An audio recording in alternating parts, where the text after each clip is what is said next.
सो hello everyone guys one shot video आ चुका है refraction of light SSC 10 standard का, जो कि मोस्ट अवेटेड है। और एक चीज़ मैं आपको बोलना चाहूँगा कि इसमें आपको हैंड रिटन नोट्स मिलने वाले। जी हाँ, इसमें आपको हैंड रिटन नोट्स मिलने वाले हैं, जो कि इस चैप्टर को सबसे ज़्यादा वेटेज वाला चैप्टर माना जाता है अपने क्लास 10th में। जी हाँ दोस्तों, क्लास 10th में सबसे ज़्यादा एसएससी में इस रिफ्रैक्शन ऑफ लाइट को इस बार दिया है 6 मार्क्स का वेटेज। तो स्टूडेंट्स, आपको बस एक ही बोलूंगा कि ये वन शॉट वीडियो होने वाला है।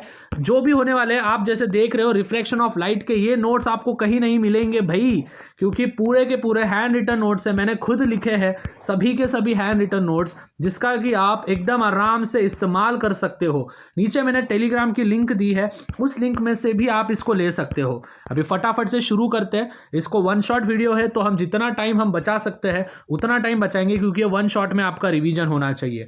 अभी सबसे पहले रिफ्रैक्शन ऑफ लाइट, ये जो चैप्टर दिया है, अभी एक जो सबसे मेन पॉइंट है कि light travels in a straight line. हमेशा ध्यान में रखना है कि light travels in a straight line. अभी आप बोलोगे भैया लाइट अगर स्ट्रेट लाइन में ट्रैवल करता है तो हमारे घर के कोने कोने में कैसे लाइट आता है? अरे लाला, याद रखने का, लाइट जो होता है ये स्ट्रेट लाइन में ही ट्रैवल करता है, लेकिन अपने हवा में जो भी होते हैं छोटे छोटे छोटे छोटे ऐसे पार्टिकल्स होते हैं, तो उस पर जब ये लाइट गिरता है तो वो क्या होता है, विच इज़ डाइवर्ट हो जाता है। और इसके कारणवश वहाँ पे क्या होता है, लाइट जो होती है अपने घर में कोने कोने में आती है। लेकिन जो भी बेसिक है कि light travels in a straight line, ये ध्यान में रखना है। अभी रिफ्रैक्शन ऑफ लाइट, जो अपना चैप्टर का नाम है, उसका अर्थ क्या होता है? रिफ्रैक्शन ऑफ लाइट का अर्थ होता है कि लाइट चेंजेस इट्स डायरेक्शन।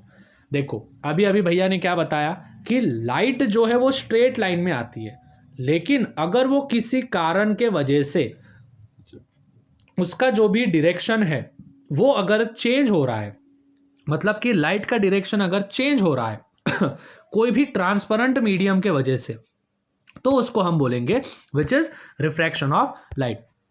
जैसे कि फॉर एग्जांपल यहाँ पे मैंने एक डायग्राम बनाई है, ठीक है, ये ग्लास की डायग्राम है। इधर से जब इंसिडेंट रे गिरता है तो इसको ऐसे जाना चाहिए था, लेकिन वो जाता कैसे है, इस लाइन में वो जाता है। मीन्स वो जिस डायरेक्शन में आया था उस डायरेक्शन में वो नहीं जाता है, वो क्या करता है, डायरेक्शन जो होता है वो थोड़ा सा चेंज करता है, मतलब कि बेंड होता है। समझ में आ रहा है? तो रिफ्रैक्शन ऑफ लाइट मतलब कि क्या, इसका जो फ्लो चार्ट है इसका स्क्रीनशॉट ले लेना है। रिफ्रैक्शन ऑफ लाइट मतलब कि लाइट चेंजेस इट्स डायरेक्शन जब वो going from one transparent medium to another transparent medium.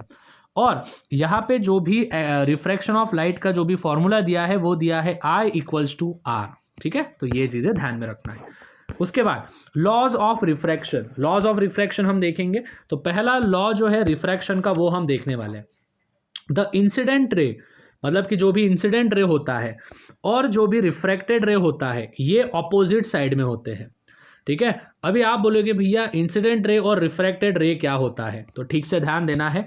Suppose मैं आपको इंसिडेंट रे बताना चाहूँ तो ये है, सपोज मेरे पास एक ग्लास, ठीक है, इस ग्लास में जो ऊपर से जो लाइट आ रही है, इस लाइट को अपन कहते हैं इंसिडेंट रे। ये बीच में वाला जो लाइन है ये नॉर्मल है, सपोज ऐसे ही मैंने मन से बनाया है। और ये जो बेंड होता है, मतलब अंदर जो बेंड होता है, इसको अपन कहते हैं रिफ्रैक्टेड। तो इंसिडेंट रे मतलब कि जो उस ग्लास पे पहले गिर रही है हवा में जो होती है, और फिर बाद में जो ग्लास के अंदर की जो होती है उसको कहते हैं अपन रिफ्रैक्टेड रे। आया समझ में इंसिडेंट रे और रिफ्रैक्टेड रे का आपको डिफरेंस? तो यहाँ पे बहुत सिंपल है कि जो भी इंसिडेंट रे है और जो रिफ्रैक्टेड रे है ये ऑपोजिट साइड में होते हैं ऑफ द नॉर्मल। और ऑपोजिट साइड मतलब कि एक ऊपर एक नीचे है ना, तो वो ऑपोजिट साइड में हो गए। That is the incident ray, refracted ray and the normal are in the same plane. और उनका जो रेशियो होता है वो कांस्टेंट होता है, उनका जो भी रेशियो होगा वो होगा constant. The ratio of sine I and sine R, मतलब कि साइन आई और अपॉन साइन आर, इनका रेशियो हमेशा कांस्टेंट होता है, और उसी कांस्टेंट को अपन कहते हैं स्नेल्स लॉ या फिर रिफ्रैक्टिव इंडेक्स। क्लियर यहाँ तक? ओके, देखो यहाँ पे भी मैंने डायग्राम बना के दिए। आप जब ये पीडीएफ फाइल ओपन करोगे तो आपको एकदम क्लियरली दिख जाएगा कि किस तरीके से डायग्राम्स वगैरह बनाई है। ठीक है, उसके बाद यहाँ पे जैसे मैंने रिफ्रैक्टिव इंडेक्स बोला था, तो आपके सामने रिफ्रैक्टिव इंडेक्स तुरंत पेश हो चुका है, ध्यान देना है। रिफ्रैक्टिव इंडेक्स जो होता है वो मीडियम के थ्रू होता है। मीडियम के थ्रू मतलब कि जो भी मीडियम्स होते हैं, जैसे दो मीडियम होते हैं, एक हवा का मीडियम और फिर एक ग्लास का मीडियम या फिर पानी का मीडियम, राइट। तो there are basically two mediums, ठीक है। वहाँ पे बेसिकली कितने मीडियम्स होते हैं, दो मीडियम होते हैं। सपोज फॉर एग्जांपल, अगर हम एक एग्जांपल के तौर पे अगर कोई चीज़ देखें तो ये देखो, सपोज ये है पानी, ठीक है, सपोज ये है पानी, ऊपर से एक रे आई, राइट, इसको अपन कहेंगे इंसिडेंट रे। ऊपर से एक रे आई और ये जो इंसिडेंट रे होता है, ये कौन सा मीडियम है, ये रेरर मीडियम है। ये कौन सा मीडियम है, रेरर। रेरर मतलब कि हवा पे का। जो अंदर का मीडियम है उसको अपन कहते हैं डेंसर मीडियम। तो मेरे पास कितने ये हो गए, मीडियम हो गए, विच इज़ दो मीडियम हो गए, ये रेरर वाला फर्स्ट और ये डेंसर वाला second. Means I have two which is layers, that is rarer medium भी है, मतलब कि टू मीडियम्स है। एक है रेरर मीडियम जिसको अपन हवा का मीडियम कहते हैं, और दूसरा है डेंसर मीडियम जिसको अपन अंदर का लेयर कहते हैं या फिर मीडियम कहते हैं। ग्लास हो सकता है, पानी हो सकता है, या फिर कुछ भी हो सकता है, इसके अंदर जो भी होता है रिफ्रैक्टेड होता है, ठीक है। अभी इनका जो फॉर्मूला दिया है, अगर सपोज फर्स्ट मीडियम से सेकेंड मीडियम में जा रहा है कोई भी, फर्स्ट मीडियम से कोई भी सेकेंड मीडियम में जा रहा है, मतलब हवा से अगर वो पानी में जा रहा है, तो उसका फॉर्मूला आएगा v2/v1। तो उसकी वेलोसिटी क्या होगी, v2/v1। ये याद रखने का उल्टा होने वाला है। और अगर सेकेंड मीडियम मतलब कि नीचे से लाइट मार रहे हैं पानी में से और वो बाद में जा रही है हवा में, तो उसकी जो वेलोसिटी होने वाली, पहले हवा की आएगी और फिर पानी की आएगी। समझा। तो ये दो फॉर्मूले बहुत इंपॉर्टेंट है। ये होता है अपना first medium with respect to second, तो आपको वेलोसिटी मिलेगा v2/v1। अगर वो सेकेंड मीडियम से फर्स्ट मीडियम में जा रहा है, मतलब कि डेंसर से रेरर में जा रहा है, तो आपको मिलेगा v1/v2। वापस एक बार, रिफ्रैक्टिव इंडेक्स अगर वो फर्स्ट मीडियम मतलब कि रेरर से अगर वो डेंसर में जा रहा है, तो आपको वेलोसिटीज मिलेगा v2/v1। और सेकेंड मीडियम जो होगा, मतलब कि डेंसर से जा रहा है रेरर मीडियम में, तो आपको आंसर मिलेगा v1/v2, ठीक है। This is very much simple concept, ठीक है, बहुत ही ज़्यादा सिंपल कंसेप्ट है ये, ओके। तो यहाँ पे मैंने वही आपको समझाया है सभी चीज़ें, तो आप ये नोट्स में वगैरह चेक कर सकते हो। और जो भी एक लॉ है, और एक लॉ की अगर वो स्ट्रेट लाइन में आई, मतलब कि ऐसे की ऐसी आई, सपोज नॉर्मल से ही अगर कौन सी लाइट आती है, तो वो वैसी की वैसी जाएगी, ठीक है। लेकिन बस एक चीज़ ध्यान में रखना है कि अगर वो जो रे है, इंसिडेंट रे, वो अगर कोई भी डेंसर मीडियम में जाती है, तो वो टूवर्ड्स द नॉर्मल बेंड होगा, मतलब कि नॉर्मल के तरफ वो जाएगा। और अंदर से अगर कोई भी लाइन जा रही है, तो वो अवे जाएगा नॉर्मल से, ठीक है। ये चीज़ें दिमाग में डाल के रखना है हमेशा के लिए, ओके। अभी हम आएंगे which is twinkling of stars. Now what is mean by twinkling of stars. Twinkling of stars क्या होता है, बोलना भैया जो चंदा मामा के आजू बाजू में होते हैं, ट्विंकल ट्विंकल लिटिल स्टार, तो वो वाले क्या होते हैं, वो चमकते हैं, उसको बोलते हैं ट्विंकलिंग ऑफ स्टार। उसी प्रकार से, लेकिन हाँ, हमको ये समझने के लिए बहुत ज़्यादा इंपॉर्टेंट है, what is mean by twinkling of stars. So objects beyond and above holy fire appear to be shaking. Example दे रहा हूँ मैं कि जो भी ऑब्जेक्ट्स होते हैं जो कि बियॉन्ड या फिर अबाव होते हैं, बियॉन्ड मतलब कि उसके बाजू में, सपोज फॉर एग्जांपल कहीं पे आग लग रही है, आप एक साइड में हो और जो भी दूसरा ऑब्जेक्ट है दूसरे साइड में, तो आपको क्या लगता है कि वो ऐसा हिल रहा है, राइट, मतलब शेक हो रहा है कि नहीं। तो वो क्यों होता है, क्योंकि वो बियॉन्ड होता है या फिर अबाव होता है। और ये इसके वजह से होता है क्योंकि उसकी जो डेंसिटी होती है, डेंसिटी जो होती है हवा की, वो हमेशा बदलते रहती है। इसमें ट्विंकलिंग ऑफ स्टार्स का इसके वजह से बोल रहा हूँ क्योंकि जो भी स्टार्स जो होते हैं वो एक ही जगह पे होते हैं, ध्यान देना है, जो भी स्टार्स होते हैं वो एक ही जगह पे होते हैं। लेकिन हवा के वजह से अपने को क्या लगता है कि स्टार्स जो है वो ऊपर नीचे हो रहे हैं। इसके वजह से स्टार्स जो इधर भी जाता है तो अपने को क्या लगता है कि भाई वो चमक रहे हैं। समझ में आ रहा है, अपने को लगता है कि वो चमक रहे हैं। वो चमकते ही क्या, लेकिन वो चमकते नहीं है। वैसे झुक नहीं करते, मतलब कि लाइट बंद चालू नहीं होता है, उनका लाइट चालू ही रहता है, हमेशा उनका लाइट चालू ही रहता है। लेकिन एटमॉस्फियर के वजह से वो क्या होता है, हिलने डुलने लगता है, कॉन्स्टेंटली शेक होने लगता है, ठीक है। आ रहा है समझ में। Now density of air also changes constantly, मतलब कि एयर की जो डेंसिटी होती है वो कॉन्स्टेंटली बदलते रहती है, मतलब ठंडा गरम, ठीक है। जैसे आप देखो, अगर ऐसा फूकोगे तो हवा विच इज़ क्या लगेगी, ठंडी लगेगी। अगर ऐसे आप मुंह से फूकोगे तो आपको हवा क्या लगेगी, गर्म लगेगी। ठीक है, तो ये एक्सपेरिमेंट आप खुद भी कर सकते हो, मतलब डेंसिटी बदल रही है। तो इसके वजह से the direction of the rays also changes constantly, और इसके वजह से उनका डायरेक्शन भी चेंज होता है।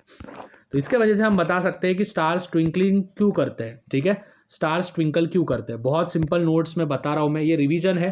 ठीक है, इस रिवीजन में मतलब कि वन शॉट रिवीजन ऐसा होता है कि जो आपको 15 से 20 मिनट में, आधे घंटे में पूरा चैप्टर आपका कवर अप हो जाए। ठीक है, जिससे आपका समय बचे और आपको सभी चीज़ें समझ में भी आ जाए डिटेल में। Now twinkling of stars. Stars जो होते हैं, याद रखना है, स्टार्स जो होते हैं वो सेल्फ लुमिनस होते हैं और वो रात को अपने को दिखते हैं सनलाइट जब नहीं होता है तब। ठीक है, मतलब ये डायरेक्टली अगर हम देखे गए तो ये आंसर के फॉर्मेट में ही मैं आपको दे रहा हूँ कि अगर आपको ट्विंकलिंग ऑफ स्टार्स पे कोई क्वेश्चन आया तो आप यही लिख देना, आपको आउट ऑफ मार्क मिल जाएगा, ये आपके भैया की गारंटी है। तो पहला पॉइंट क्या लिखोगे कि स्टार्स जो होते हैं, stars are the self luminous, मतलब कि खुद का लाइट होता है उनके पास और वो अपने को रात के समय में दिखता है जब लाइट नहीं होती है, सनलाइट नहीं होती है। दूसरा point, it appears as a point source. Point source मतलब कि ऐसा पॉइंट जैसा दिखता है अपने को, because at very large distance from us. क्यों, क्योंकि वो बहुत दूर होता है अपने से। ठीक है, पहला पॉइंट समझ में आया। पहला पॉइंट क्या था कि भाई वो सेल्फ लुमिनस होता है और वो रात को अपने को इसलिए दिखता है क्योंकि तब सनलाइट नहीं होता है। दूसरा क्या था कि वो अपने को एज अ पॉइंट सोर्स दिखता है। क्यों, क्योंकि because it is very large distance, अपने से बहुत ज़्यादा दूर है, वो बहुत ही ज़्यादा दूर है, इसके वजह से। Now density increase with decreasing height about the star surface. ध्यान से समझना है, ध्यान से समझना है। डेंसिटी जो होती है वो इंक्रीज होती है कब, जब डिक्रीज होगा height above earth surface. Refractive index increases, मतलब कि डेंसिटी बढ़ी, हाइट कम, रिफ्रैक्टिव इंडेक्स ज़्यादा। वापस एक बार, डेंसिटी अगर इंक्रीज हुई हवा की, ध्यान से सुनना है, हवा की डेंसिटी अगर ज़्यादा बढ़ी, हवा की डेंसिटी अगर इंक्रीज हुई तो डिक्रीज होती है उस पर्टिकुलर स्टार की हाइट डिक्रीज होती है और उसका जो भी रिफ्रैक्टिव इंडेक्स होता है वो भी इंक्रीज होता है। Density increases, height decreases, refractive index also increases. Density increases, height decreases and refractive index also increases. ठीक है, अभी star light, okay, travel from rare medium to denser medium bends towards the normal. मतलब कि जो star की जो light होती है, ठीक है, सूरज की जो लाइट, स्टार स्टार अपना जो क्या बोलते हैं, ट्विंकलिंग ऑफ स्टार्स अपन जिसको बोलते हैं स्टार, राइट। तो वो जो स्टार होता है उसका जो लाइट जो होता है वो ट्रैवल करता है रेयर मीडियम से डेंसर मीडियम में, तो वो नॉर्मल के तरफ बेंड होती है। मतलब कि वेनेवर द स्टार का लाइट जब ये ट्रैवल करता है रेयर मीडियम से डेंसर मीडियम में तो वो बेंड होता है नॉर्मल की तरफ, और इसके वजह से अपने को स्टार का जो पोजीशन है वो अपने को हायर दिखता है as compare to the actual position. मतलब कि इसके वजह से देखो होता क्या है, स्टार का लाइट ऊपर से आता है, राइट, अर्थ के ऊपर से आता है। ऐसा समझो कि अर्थ जो होता है, अर्थ में अपन डेंसर मीडियम, मतलब ऊपर से डेंसर मीडियम में आए तो जाहिर सी बात है अपने को स्टार कहाँ पे दिखेगा, विच इज़ हायर पोजीशन पे दिखेगा। अगर इसको एक्सप्लेन करने की हम बात करें तो ये देखो, सपोज फॉर एग्जांपल ये है अर्थ का लेयर, यहाँ पे आप खड़े हो, ठीक है, स्टार का लाइट ऐसे आया और आपको दिखा कहाँ पे, यहाँ पे, मतलब कि नॉर्मल में वो बेंड हो गया थोड़ा सा, तो आपको स्टार कहाँ पे दिख रहा है, ऊपर दिख रहा है। ठीक है, हालांकि उसकी पोजीशन कहाँ पे हो, मतलब कि आपको दिखेगा कहाँ पे, वो यहाँ पे दिखेगा। ठीक है, आप क्योंकि ऐसे देखोगे ना उसको ऊपर, तो उसका पोजीशन ये है, लेकिन वो दिखता कहाँ पे आपको, थोड़ा सा ऊपर दिखता है। तो इस प्रकार से अपन उसको बोलते हैं, जब भी वो रेयर मीडियम से डेंसर मीडियम में स्टार की लाइट आती है तो वो बैंड हो जाती है टूवर्ड्स द नॉर्मल, और इसके वजह से एक्चुअल पोजीशन हायर आपको दिखती है as compare to its actual position, अपने को वो हायर दिखने लगता है। ठीक है, क्लियर है। Now apparent position changes. Apparent position जो होती है वो चेंज होती है, हमेशा बदलती रहती है। क्यों, क्योंकि हवा में जो एटमॉस्फेयर में जो एयर होती है वो उसका कांस्टेंट टेम्परेचर और प्रेशर बदलती रहती है। इसके वजह से star appears to be twinkling. तो देखो स्टूडेंट्स, इस वाले इसमें अपन ने स्टार्स क्यों चमकते हैं, स्टार्स की पोजीशन एपरेंट पोजीशन से हाई क्यों होती है, और साथ ही स्टार्स क्यों ट्विंकल होते हैं, ये सभी के सभी पॉइंट्स यहाँ पे अपन ने कंप्लीट कर दिए हैं। उसके बाद नॉट ट्विंकलिंग प्लैनेट्स, मतलब कि कोई कोई प्लैनेट्स ट्विंकल नहीं करते हैं, या फिर कोई कोई चीज़ें ट्विंकल नहीं करते हैं स्पेस में, तो क्यों नहीं करते? प्लैनेट्स जो होते हैं वो मच क्लोजर होते हैं, do not appear as a point source, मतलब कि प्लैनेट्स जो होते हैं वो अपने को थोड़ा सा पास होते हैं एज कम्पेयर टू स्टार्स। इसके वजह से वो अपने को पॉइंट सोर्स नहीं दिखते, लेकिन वो अपने को एज अ कलेक्शन बोल के दिखते हैं। Due to the change in atmospheric refractive index the position as well as brightness, मतलब कि उनका पोजीशन और जो ब्राइटनेस होता है, उनका जो रिफ्रैक्टिव इंडेक्स होता है ना, वो ज़्यादा जो भी होता है मतलब ज़्यादा चेंज नहीं होता है एज़ कम्पेयर टू स्टार्स अपन अगर बात करें तो इसके वजह से वो उनका जो ब्राइटनेस है वो चेंज होगा क्या? वो चेंज नहीं होगा, मतलब कि वो घूमेंगे नहीं। इसके वजह से but average position of and brightness remains unchange, planets do not twinkle. और इसके कारणवश प्लैनेट जो होते हैं वो ट्विंकल्स नहीं करते। क्यों ट्विंकल नहीं करते? क्योंकि भाई वो अनचेंज रहते हैं, उनका जो ब्राइटनेस होता है वो रिफ्रैक्टिव इंडेक्स, मतलब कि हवा की वजह से वो कुछ भी चेंज नहीं होता है। ठीक है, first medium through second medium जाओ या सेकंड थ्रू मीडियम से फर्स्ट मीडियम में जाओ, उनकी जो वेलोसिटीज होती है उनमें ही कुछ चेंजेस नहीं होते हैं। ठीक है, ओके। देन हम आएंगे which is advance sunrise and delay sunset, मतलब कि कभी कभी सूरज जो होता है वो जल्दी उग जाता है और सनसेट जो होता है वो कभी कभी लेट होता है। तो ऐसा क्यों होता है? ध्यान दो, व्हेन सन इज समवॉट, जब सन जो होता है समवॉट बिलो द होरिजन, ठीक है, जब जब सन जो होता है वो हॉरिजॉन के नीचे होता है, it light rays are about to reach us, मतलब कि उनके जो लाइट रेज होते हैं वो अपने पास आ रही होते हैं, is along in the curved part due to the refractive through earth atmosphere. मतलब कि देखो, जब सन जो होता है, ठीक है, ये जब हॉरिजॉन के नीचे होता है, हॉरिजॉन मतलब कि एक लेयर होती है जहाँ पे अर्थ खत्म होती है, एक साइड की अपने को दिखता है वो कि अर्थ खत्म हो गई, राइट। तो जब सन जो होता है वो हॉरिजॉन के नीचे होता है, तो जो लाइट रेज होती है क्या, वो अपने पास पहुंचती है। और वो कैसे पहुंचती है? कर्व पार्ट में पहुंचती है अपने पास। किसके वजह से? रिफ्रैक्शन के वजह से, जो कि अर्थ के एटमॉस्फेयर में हो रहा है। और इसके वजह से अपने को जो सन है वो जल्दी दिख जाता है before it emerges about the horizon, मतलब कि अपने को सन पहले ही दिख जाता है कि भाई वो आ गया है, हॉरिजॉन के पहले ही अपने को दिख जाए, मतलब कि वो हॉरिजॉन लेयर के ऊपर आने से पहले अपने को सन दिख जाता है। क्यों? क्योंकि क्या होता है, नीचे से जो उसके लाइट होते हैं जस्ट समवट बिलो मतलब कि थोड़ा सा नीचे होता है सन हॉरिजॉन के, तो तब क्या होता है, विच इज लाइट जो होती है वो पहले आ जाती है अपने पास और अपने को ऐसा समझ जाता है कि भाई सन आ गया। तो इसके वजह से जब सन जो होता है हॉरिजॉन के थोड़े से नीचे होता है, तो लाइट रेज अपने पास पहुंचती है और इससे अपने को समझता है कि वहाँ पे रिफ्रैक्शन हुआ है, और उसके कारणवश सन जो है अपने को वो जल्दी समझता है। Same for the sunset, we keep seeing the sun for a short while even after it goes below the horizon. और इसी प्रकार से सनसेट का भी होता है, मतलब कि वो नीचे चले जाता है तभी भी अपने को थोड़ा थोड़ा सन दिखने लगता है, क्योंकि उसका जो होता है हॉरिजॉन रहता है। तो ये था अपना which is concept. Now the last point पे हम आएंगे, which is nothing but it is the dispersion of light. ठीक है, now what is mean bye dispersion? Dispersion मतलब कि separation of light into its component colours, मतलब कि separate करना लाइट को उनके कंपोनेंट कलर्स में। मतलब कि सपोज फॉर एग्जांपल, यहाँ पे आपके पास एक स्पेक्ट्रम है,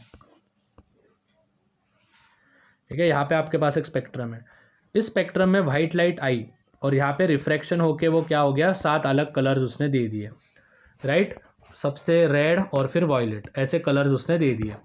तो इसका अर्थ क्या होता है कि उसको कहते हैं अपन डिस्पर्सन। डिस्पर्शन मतलब कि जो लाइट होती है उसका डिस्पर्स होना, मतलब कि वो फैलना। डिस्पर्शन मतलब कि फैलना। तो जो भी सेपरेशन होता है of light into components colour, उसको कहते हैं अपन विच इज अपना dispersion of light. Formation of a spectrum मतलब कि वहाँ पे स्पेक्ट्रम बनता है। स्पेक्ट्रम मतलब कि एक जगह से लाइट गई और फिर बाद में वो 7-8 अलग अलग दिशाओं में जो भी है विच इज़ लाइट का कन्वर्जन हुआ, उसको अपन कहते हैं विच इज़ स्पेक्ट्रम। जो रेड लाइट होती है उसका मैक्सिमम वेवलेंथ होता है याद रखने का, विच इज़ 700 नैनोमीटर, और जो वॉयलेट लाइट होती है उनका सबसे मिनिमम वेवलेंथ होता है वो होता है 400 नैनोमीटर। और दिस कलर्स ये जो होते हैं इनका ऑर्डर कैसे होता है, VIBGYOR। वी मतलब वॉयलेट, फिर इंडिगो, फिर ब्लू, ग्रीन, येलो, ऑरेंज, और फिर लास्ट में होता है रेड, मतलब कि सबसे ऊपर वॉयलेट और फिर बाद में रेड। ठीक है, ये याद रखने का। उसके बाद जो लास्ट कंसेप्ट है which is total internal reflection. Total internal reflection बहुत सिंपल है।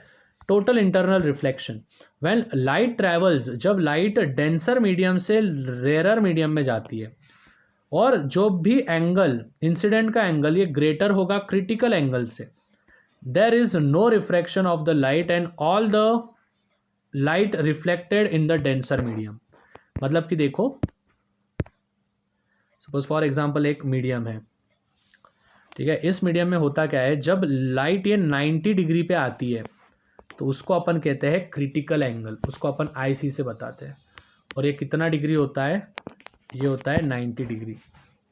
इसके बाद जो भी लाइट आएंगे वो सभी के सभी रिफ्रैक्टेड नहीं होंगे बल्कि रिफ्लेक्टेड होंगे, अंदर के अंदर ही रिफ्लेक्ट होंगे। इसके पहले के जो भी थे वो ऊपर चले जाएंगे, ठीक है, इसके पहले के जो भी थे वो कहाँ पे चले जाएंगे, ऊपर चले जाएंगे। लेकिन क्रिटिकल एंगल के बाद सभी के सभी लाइट जो भी डेंसर मीडियम से रेयरर मीडियम में पास हो रहे हैं वो सभी के सभी नीचे ही उनका क्या हो जाएगा, रिफ्लेक्ट होगा। क्रिटिकल एंगल मतलब कि ऐसा एंगल जहाँ पे लाइट जो होता है वो लेयर के एकदम पैरेलल होता है। पैरेलल मतलब कि एकदम ऐसा स्ट्रेट चले जाता है, ठीक है, ऐसी लाइट आई और ऐसी ही चली गई, तो यहाँ पे जो एंगल बनता है इसको अपन कहते हैं critical angle, which is equal to 90 degree. ठीक है, और इसके बाद जो भी लाइट इस पे गिरेगा ये सभी का सभी क्या होगा, अंदर ही रिफ्लेक्ट हो जाएगा। देखो ऐसा आया, ऐसा गया, ऐसा आया, ऐसा गया। लेकिन इसके क्रिटिकल एंगल के पहले जो भी लाइट थे वो क्या हो जाएंगे, रिफ्रैक्ट हो जाएंगे, मतलब कि ऊपर चले जाएंगे। ठीक है, समझ में आ रहा है, वो क्या हो जाएंगे, ऊपर चले जाएंगे। बाकी के सब क्या हो रहे थे, नीचे चले जाएंगे। आ गया समझ में? तो यहाँ पे जो भी है विच इज क्रिटिकल एंगल वगैरह हो गया है अपना खत्म। ठीक है, तो यहाँ पे बस इतना ही दिया है। देखो यहाँ पे मैंने दिया है angle I equals to angle R equals to which is 90 degree. मतलब कि light travels from denser medium to rare medium, जो भी होता है उसको अपन कहते हैं क्रिटिकल एंगल। और टोटल इंटरनल रिफ्लेक्शन मतलब कि वो 90 डिग्री के पार जब भी एंगल चले गया इंसिडेंट रे, तो समझ जाने का कि वो होता है अपना अंदर के अंदर रिफ्लेक्ट होता है, और उसको अपन कहते हैं टोटल इंटरनल रिफ्लेक्शन, जो कि कैमरे, बाइनोकुलर्स, पेरिस्कोप, ऑप्टिकल फाइबर्स, इन सब में उसका इस्तेमाल होता है। And the last concept which is rainbow. So combined effect of dispersion. Dispersion मतलब कि अभी अपन ने देखा एक कॉम्पोनेंट कलर का अलग अलग स्पेक्ट्रम में कन्वर्जन हुआ, रिफ्रैक्शन भी देखा, टोटल इंटरनल रिफ्लेक्शन भी देखा। इन सबको मिला के जो बनता है उसको कहते हैं रेनबो। अभी रेनबो कैसे बनता है ध्यान देना है। स्मॉल ड्रॉपलेट्स जो होते हैं वो एज अ प्रिज्म जैसा काम करते हैं। लाइट रेज एंटर करती है ड्रॉपलेट्स में, मतलब कि सपोज पानी जो होता है, बारिश गिर रही है, एटमॉस्फेयर में पानी है, तो उसमें क्या होता है, जो लाइट रेज होती है वो उस पर एंटर करती है, मतलब कि अंदर घुसती है। फिर अंदर क्या होता है, रिफ्रैक्शन होता है और डिस्पर्शन होता है। फिर उसके बाद उसका टोटल इंटरनल रिफ्लेक्शन होता है, और वंस अगेन लाइट जो होती है वो वापस से बाहर निकलती है और वो बनाती है विच इज रेनबो। वापस एक बार सुनो कंसेप्ट। लाइट रे गई ड्रॉपलेट के अंदर, ड्रॉपलेट के अंदर रिफ्रैक्शन हुआ, डिस्पर्शन हुआ, टोटल इंटरनल रिफ्लेक्शन हुआ। जैसे रिफ्लेक्शन हुआ लाइट वापस से बाहर निकली, मतलब कि वापस से रिफ्रैक्ट हुई और वो बाहर निकल गई ड्रॉपलेट से, तो क्या बन गया, विच इज रेनबो बना। वापस एक बार समझो, ये कंसेप्ट है, हाँ ये कंसेप्ट मैप है, ये आप समझ सकते हो।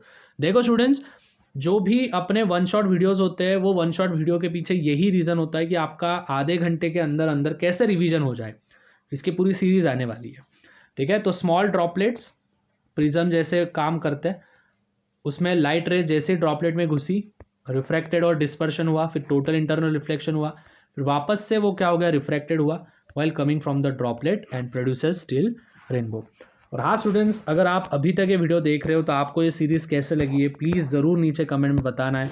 मैं बस एक मेरा ट्राई कर रहा हूँ कि आपको इस साल का जो भी 10th SSC एग्जामिनेशन है इसमें आप आराम से अच्छे से स्कोर कर सको 2022 बैच के लिए। ठीक है। ज़्यादा से ज़्यादा अगर पॉसिबल हो सके भाई, अगर वीडियो अच्छा लगे तो ज़्यादा से ज़्यादा वीडियो को शेयर भी कर देना है। और अगर चैनल पे नए होंगे तो वैसे तो नहीं बोलता हूँ, लेकिन हाँ अगर नए होंगे तो सब्सक्राइब भी कर देना है, जिससे कि मुझे और ज़्यादा मोटिवेशन मिलेगा। ये नोट्स बनाने के पीछे और ये सभी देने के पीछे मेरा कोई भी स्वार्थ नहीं है। मैं बस ये चाहता हूँ कि आप अच्छे से अच्छे मार्क्स स्कोर करो, आपके इसमें अच्छे से अच्छे मार्क्स स्कोर करो, अपने पेरेंट्स का नाम रोशन करो, और बड़े होने के बाद आप भी विच इज़ कुछ डोनेट करो स्टूडेंट्स के लिए, आप भी कुछ करो। तो आई होप स्टूडेंट्स आपको पूरा की पूरा वीडियो अच्छे से समझ में आया, one shot refraction of light, जो कि एसएससी 10th स्टैंडर्ड के लिए बाय अजय शाह, मतलब कि मैं ही हूँ, और मोस्ट वेटेड चैप्टर है इस चैप्टर को। ठीक है, तो अगर वीडियो अच्छा लगे, इसका मैं प्लेलिस्ट बनाने वाला हूँ अभी आने वाले समय में। अगर वीडियो अच्छा लगे तो प्लीज़ हेल्प हो जाएगी, शेयर कर दो ज़्यादा से ज़्यादा, सब्सक्राइब कर दो चैनल को, और बस फोड़ो मचाओ। चलो bye everyone, love you all. 26 minute में ये लेक्चर ख़त्म किया अपन ने, रिफ्रैक्शन ऑफ लाइट। इसके नोट्स वगैरह आप ले सकते हो, पीडीएफ फाइल जो भी है, बहुत अच्छी तरीके से नोट्स बना के दिए आपको, तो आप कर सकते हो। चलो bye everyone, love you all, फोड़ो मचाओ, बाय।